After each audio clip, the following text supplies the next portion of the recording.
You don't need to overthink what niche you're about to go into. It's not as difficult as what it sounds like. Stop stressing about the niche you're going to go into if you're looking to start a recruitment company, because I'm going to explain to you how you do that step by step in this video.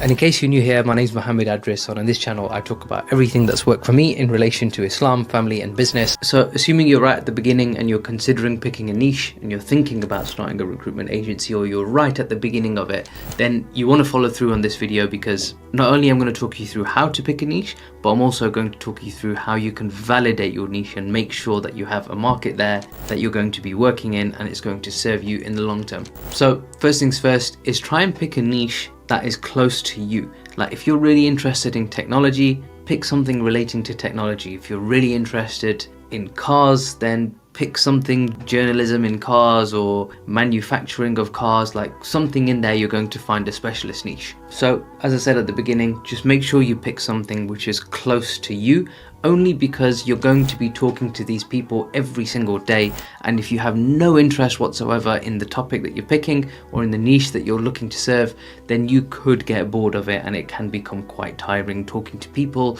that have literally no interest or common interest with you on anything other than work. So it's not completely essential that you pick a niche that is really close to what interests you. However, if you do, it really helps because you're going to be talking to these people day in, day out, and it's really nice to talk to people who you actually could get on with and be friends with. The second thing that you want to do is you want to check the market against any potential risks.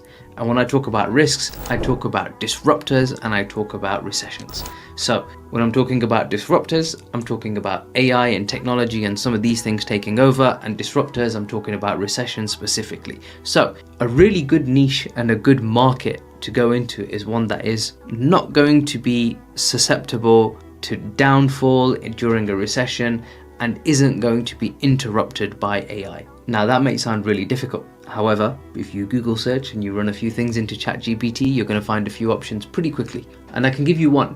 And one of them is construction related technical engineers who specialize in the residential sector, certainly in the UK. And that's because there's a shortage of housing in the UK. The demand is consistently on the increase and the builders are not building quick enough to keep up with the demand for housing, and that demand just continues throughout recessions. Not only that, but it can't be taken over by AI because it's not completely tech-based. You still require somebody to have some hands-on input. And I know machines are becoming quite technical, but I'm looking at a 5 or a 10-year time frame. This market is not going to be completely disrupted, overturned and thrown over within a 10-year time frame. So there's one example, but by all means do your own research. Use ChatGPT, literally put in a search for which markets are going to be stable over the next 10 years and are not susceptible to market disruption from recessions or AI. Literally put that into ChatGPT and see what it comes back with. It will give you some ideas.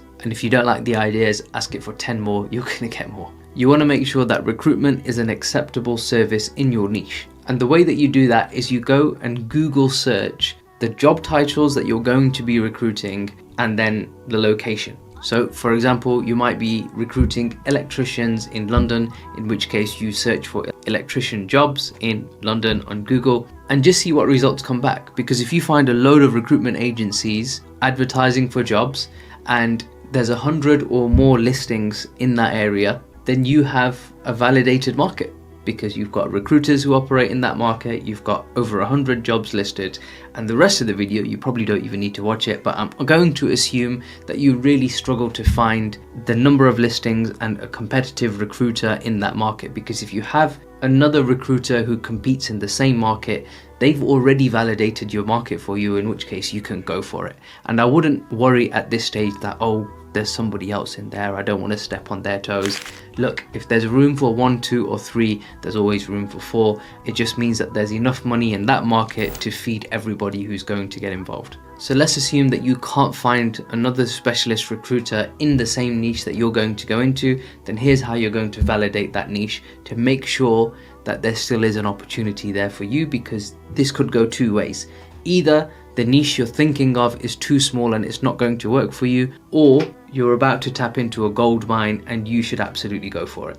And the way that you do that is, first you go and do a search on LinkedIn or any other platform where you can find a list of job seekers that you could potentially work with, and you're able to find at least 5,000 contacts for that particular job title in the location that you're going to specialize in, i.e. your niche. And if you have at least 5,000 candidates, there's a good niche foundation to begin with. And now next, you're going to validate the number of hiring managers. All you have to do is put director or lead or head of at the end or the beginning of that search. So head of electrical engineering, London, and there we go. You have a search that's going to bring to you a load of results relating to your market. Although head of electrical engineering is quite vague, and you want to go into more detail about what type of electrical engineering you're focusing on, but nonetheless you get the idea. So you have at least 5,000 candidates, and at the top end you want to have a maximum of 20,000. Anything more than 20,000 is too big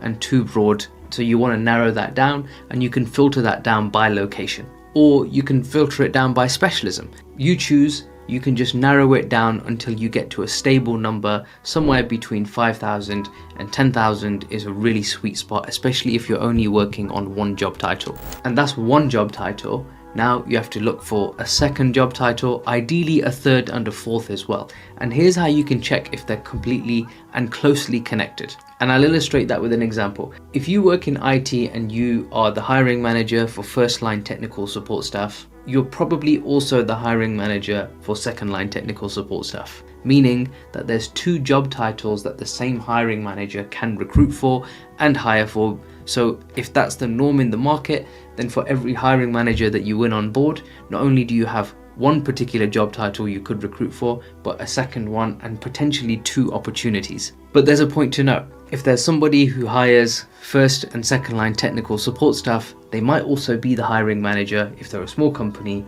for a cleaner to work in the office. And those two jobs are not completely connected. It's not in the same niche, it's not the same way that they operate. And the way that you can validate that and check that is if you ask the question to one person with that job title, say for example, first line technical support, and you ask them, if you consider the market trends, considering recession and market disruptors like AI, if your job will get affected, does that mean on the same day this person will also get affected? And if the answer is yes, brilliant, you're in the right niche. But if the answer is no, they're actually a completely different niche, just the same hiring manager who's taken on that person. And that's how you can make sure that as you do grow and you pick new job titles, you're picking them in the same niche and in the same market, and you're growing and compounding your growth and your focus in the same market. So once you have your candidate pool, you now look for at least 1,000 hiring managers. And the final thing is you're going to look for at least 100 jobs. The way you do that, literally what I described earlier, you search for the jobs and the location, and you see how many listings you can find on the biggest job boards, including Indeed, CV Library, Google Jobs, LinkedIn Jobs. Go and search all of them, because if you have at least 100 listings on one job board, that gives you an indication that it's a busy market. Not only that, but the one with the highest amount of listings, that's the job board you probably want to use when you do start your recruitment agency, if you haven't already. And considering all of that, that's how you validate your niche, and you make sure that you're going into a niche that's going to be profitable, it's going to serve you in the long term, and it's going to stand the test of time because other people have done it, so can you. So to summarize, pick a niche, check the market trends, find at least 5,000 candidates, 1,000 hiring managers, 100 live jobs, and then take a look out for local and specific specialist niche competitors. And if you have all of that, congratulations, you have a validated niche. It's definitely going to be profitable. It's definitely going to serve you well over the long term. Off you go with your pursuit of starting your recruitment agency.